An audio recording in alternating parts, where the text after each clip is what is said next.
Hello, my friends in the digital world. It is Friday, and it is the last day of the work week for most. We pastors don't live by that same schedule, but it is also our last devotion of the week, and we are going to conclude our conversation on becoming whole. What does it mean to be whole? How do we achieve wholeness? We have to address the different beings that we are. We have to address the physical being, the mental and emotional being, the spiritual being. And today we're going to talk about relationship, the person you are in relationship to others, and most importantly, in relationship to God. So we're going to jump right into our text this morning, which is going to come to us from the book of Numbers. Now, I'm going to be completely honest with you all. You know, some people, they'll talk about how, we take the whole Bible and we just enjoy all of it, and it's wonderful. And the Bible is indeed wonderful. But I'm going to be honest with you. Certain books of the Bible, they're kind of slogs to read. Numbers is one of them. Leviticus is another one. It's kind of hard to get through at times. Lots of rules there. Lots of things that you're supposed to do and not do. This is not that section of Numbers. This is actually more narrative. And so we're going to jump into it, and we're going to read about the relationship between Aaron and Miriam and Moses. Now, remember, these are brothers and sisters as well. Miriam and Aaron began to talk against Moses because of his Cushite wife, for he had married a Cushite. Has the Lord spoken only through Moses, they asked. Hasn't he also spoken through us? And the Lord heard this. Okay.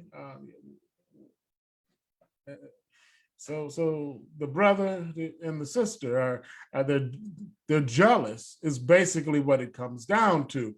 And so because they're jealous, they attack his wife and say, wait a minute, Moses is the only one that's hearing from God. Doesn't God speak through us as well? Don't we have that relationship with God? And God's going to answer that question. Now, Moses was very humble. And notice it doesn't just say humble, they put the adjective there, very. Now, Moses was a very humble man, more humble than anyone else in the face of the earth, which tells us something. We're not going to get into this today, but that does tell us something about qualities that we should look for in good leaders. Because here's the thing. When you write down the qualities you're looking for in a leader, how often do we write down humility? But here we have it in Moses.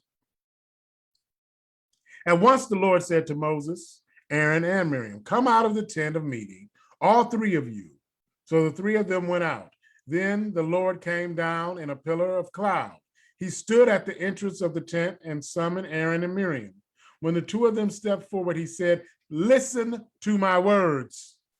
When there is a prophet among you, I, the Lord, reveal myself to them in visions. I speak to them in dreams. But this is not true of my servant Moses. He is faithful in all my house. With him I speak face to face, clearly, and not in riddles. He sees the form of the Lord. Why then were you not afraid to speak against my servant Moses? The anger of the Lord burned against them, and he left them. When the cloud left from above the tent, Miriam's skin was leprous. It became as white as snow. Aaron turned toward her and saw that she had a defiled skin disease and said to Moses, please, my Lord, I ask you not to hold against us the sin we have so foolishly committed. Do not let her be like a stillborn infant coming from its mother's womb with the flesh half eaten away. So Moses cried out to the Lord, "Please, God, heal her." The Lord replied to Moses, "If her father had spit in her face, would she not have been in disgrace for 7 days? Confine her outside the camp for 7 days. After that, she can be brought back." So Miriam was confined outside the camp for 7 days, and the people did not move on till she was brought back.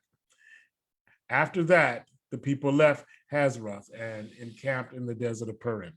So, what is this telling us? It tells us a lot about relationships at different points. You see, because we have different relationships here.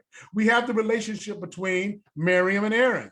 We have the relationship between Aaron and Moses, and the relationship between Miriam and Moses. And we have the relationship between Miriam, Aaron, Moses, and God. Now, what do we see here? Let's talk about the human relationships first, because part of our being, part of who we are, is our relationships that we choose to be in, the relationships that we don't choose to be in, and the relationships that we don't necessarily have choice over. Now, Aaron, Miriam, and Moses are siblings. And to a certain point, you don't have a choice with your siblings. You don't get to pick who your siblings are. And to an extent, there has to be a relationship there. Now, in certain cases, the relation, especially once you become adults, you can choose not to have a relationship. But in many cases, even then, especially if there are parents around, there needs to be a relationship. But what does the extent of that relationship need to be, and how deep does it need to be? Work relationships, relationships with co-workers, relationships with people in general.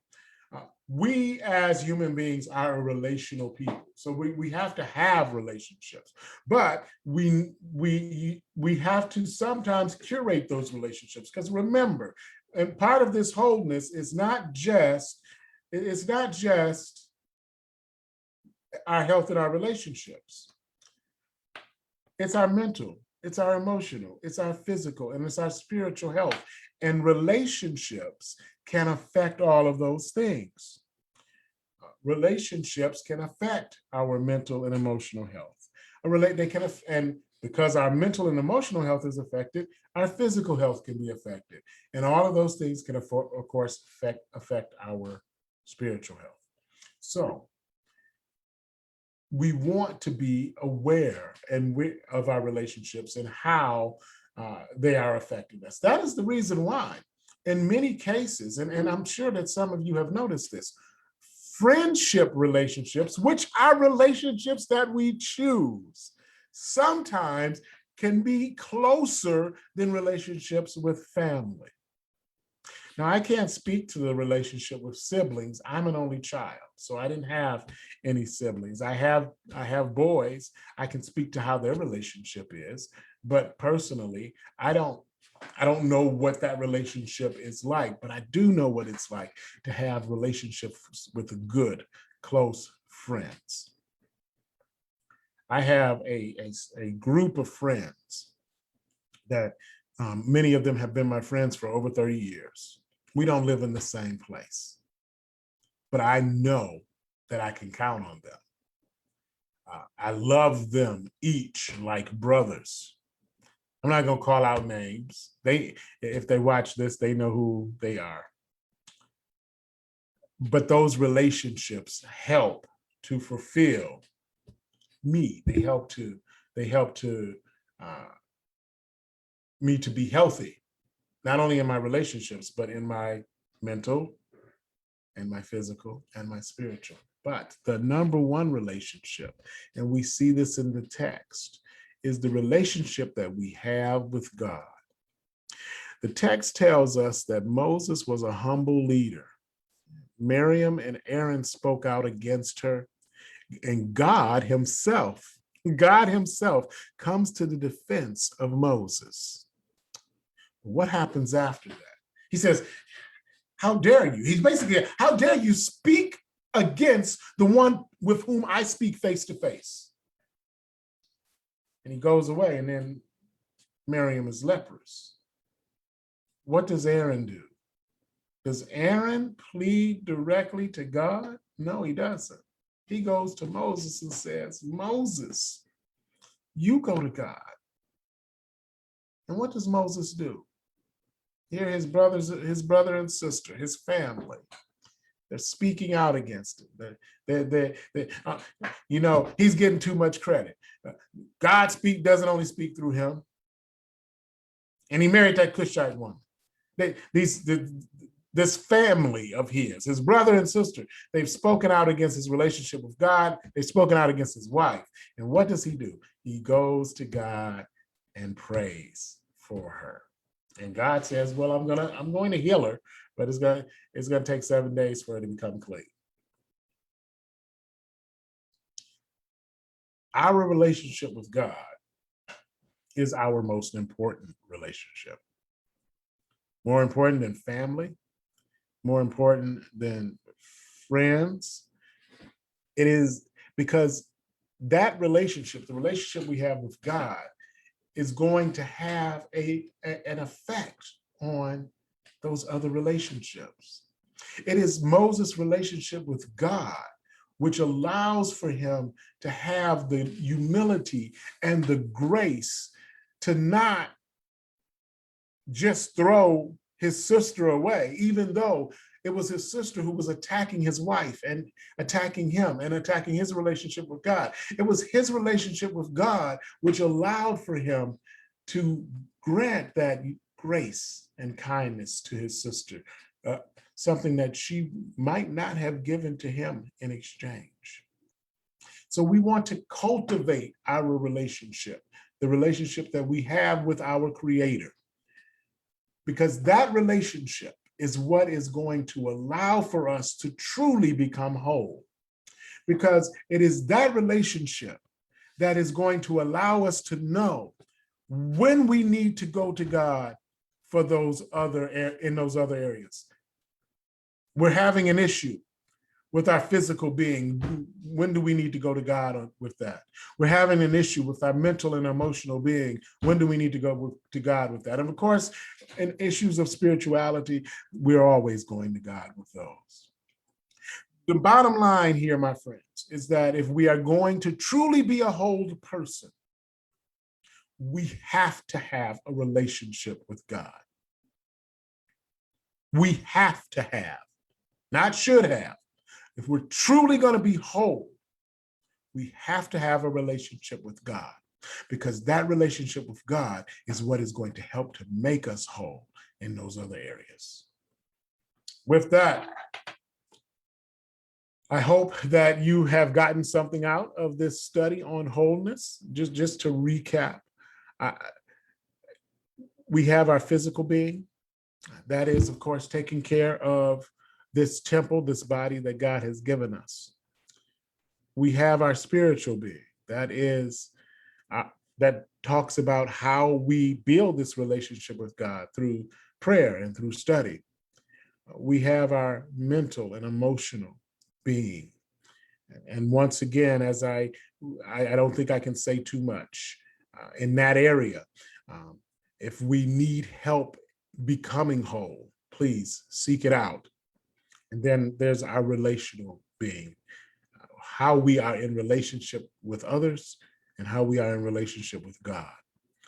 And if we build that relationship with God, it is God who can help to make us whole. We can't do it on our own, but all is possible with our Creator. May the Lord bless you and keep you. May heaven continue to smile on you and grant you peace. I hope that if you can, that you will join us for worship this Sunday in person or online at firstbaptiststillwell.org. Worship begins at 10:30, and this week we're going to talk about humility and service, as it is Memorial Day weekend. And we'll be moving on from there. If not, if you can't join us on Sunday, I'll see you again on Monday for these devotion times. God bless you.